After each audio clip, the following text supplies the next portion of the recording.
मित्रांनो, कोकणच्या स्वादाचा जर विचार करायला गेलं तर कोकणमध्ये कुठलंही जेवण असू दे, शाकाहारी असू दे किंवा मांसाहारी असू दे, या सोलकढीशिवाय अधुरं असतं. सोलकढी हा अतिशय स्वादिष्ट असा एक पदार्थ आहे. अगदी सोप्या पद्धतीने सोलकढी कशी करायची ते आजच्या आपल्या व्हिडिओमध्ये आपण बघणार आहोत. हा व्हिडिओ अगदी शेवटपर्यंत बघा, म्हणजे सोलकढीची चव अधिक वाढवण्यासाठी काय काय करावं लागतं, सोलकढी चांगली होण्यासाठी काय काय करायचं हे सगळं तुम्हाला कळेल. हा व्हिडिओ बघितल्यानंतर तुम्हाला आवडला तर आपल्या सर्व मित्रमैत्रिणींना शेअर करायचा आहे, आमच्या चॅनलला सबस्क्राईब करायचं आहे. चला तर मग करूया ही अतिशय चविष्ट अशी सोलकढीची रेसिपी. सोलकढी करण्यासाठी जे साहित्य आपण घेणार आहोत, अतिशय कमी साहित्यामध्ये ही सोलकढी तयार होते.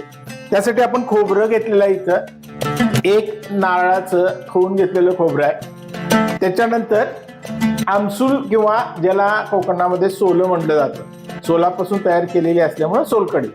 ही सोलं किंवा कोकम जे आहे 15 ते 20 कोकम आपण घ्यायचे आहेत. ते कोमट पाण्यामधून आपण घालून घेणार आहोत. त्याच्याशिवाय 1 चमचा जिरे, चवीनुसार मीठ, 1 चमचा साखर, 1 मिरची, लसणाच्या आमच्याकडे लसणाच्या पाकळ्या मोठ्या असल्यामुळे 2च लसणाच्या पाकळ्या घेतलेल्या आहेत. तुमच्याकडे लसणाच्या पाकळ्या जर लहान असतील तर 4 लसूण पाकळ्या घ्यायला हरकत नाही. आणि त्याच्याशिवाय कोथिंबीर. एवढ्याच फक्त साहित्याचा वापर करून आज मस्त चवीची सोलकढी आपण करणार आहोत. आता सोलकढी करण्यासाठी सर्वप्रथम आपण हे जे कोकम घेतलेले आहेत किंवा सोलं घेतलेले आहेत ती आपण गरम पाण्यामध्ये किंवा कोमट पाण्यामध्ये भिजत घालणार आहोत. यामध्ये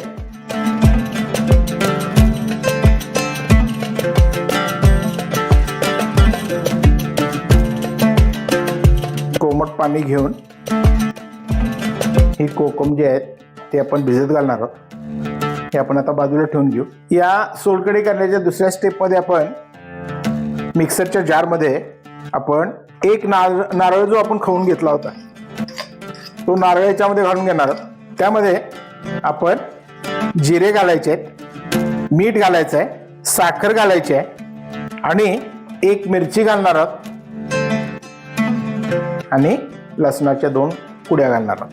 आणि हे सगळं आपण बारीक वाटून घेणार.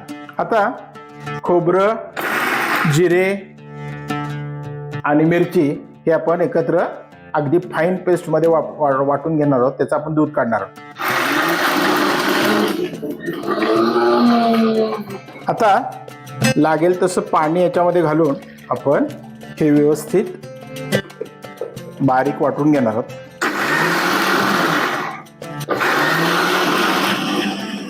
आता हे आपलं खोबरं वाटून झालेलं आहे. मिरची, जिरे आणि ह्याच्याबरोबर आता याच्यामध्ये आपण थोडं पाणी घालू आणि मलमलच्या फडक्यातून आपण हे गाळून घेणार आहोत.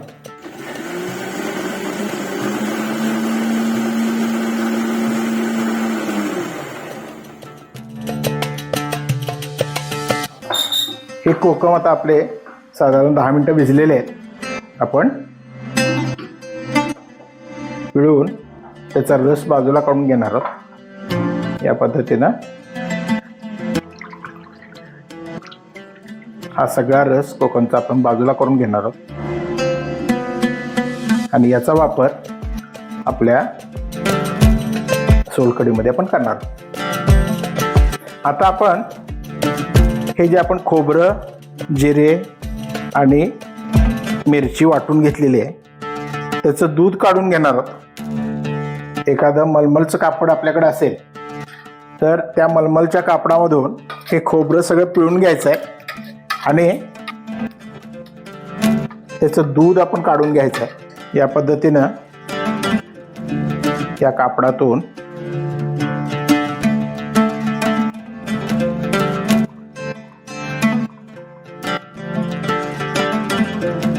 हे सगळं दूध आपण पिळून काढून घेणार आहोत.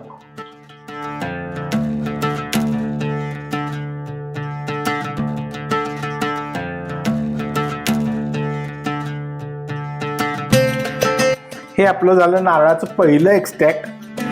आता हा जो नारळाचा चौथा राहिलेला आहे त्याच्यामध्ये परत आपण मिक्सरमध्ये घेऊन त्यात थोडंसं पाणी घालून परत दुसऱ्यांदा ह्याचा एक्स्ट्रॅक्ट काढून घ्यायचा आहे.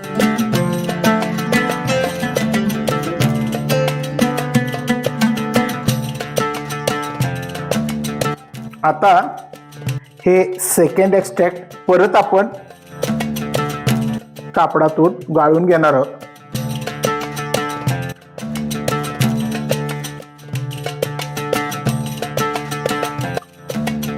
अशा तऱ्हेनं हा आपण सेकंड एक्स्ट्रॅक्ट सुद्धा काढलेला आहे.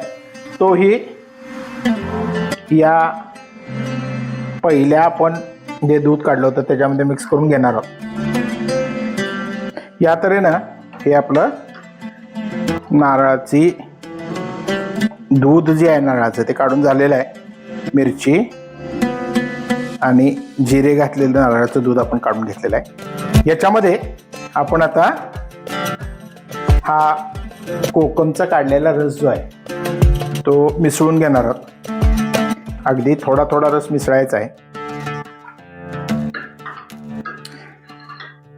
कोकमचा रस टाकल्या टाकल्या त्या नारळाच्या दुधाला एक मस्त गुलाबी रंग येतो. छान असा त्याला रंग येतो.